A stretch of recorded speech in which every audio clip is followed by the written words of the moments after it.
Bismillahirrahmanirrahim. Assalamualaikum. My name is Hassan, and today we are going to display column or container in a single line in container in Elementor WordPress. Before starting work, it's my request, please subscribe my channel. Thank you. Now back to our work. Now you see container in multiple lines. Now click on edit container and then you see width 33%.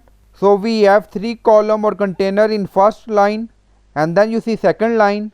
So we are going to display column in single line in container. Now click on edit container. On left side you see layout style advanced. In layout you see multiple option and then you see wrap. Items within the container can stay in a single line, no wrap. Now selected wrap. So we are going to select no wrap. Now select. Now you see container or column in a single line in container.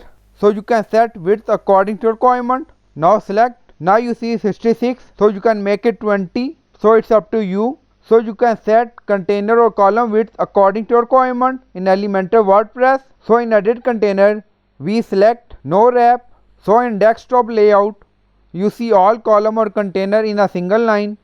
Now you see wrap for desktop. Now go to mobile. So we are in mobile layout and you see all column or container in single line. So click on edit container. On left side you see layout style advanced. In layout you see wrap for mobile. Now select wrap. Now you see each column or container cover full width in mobile layout. So I hope you like this video. Please like, comment, share, subscribe. Thank you for watching.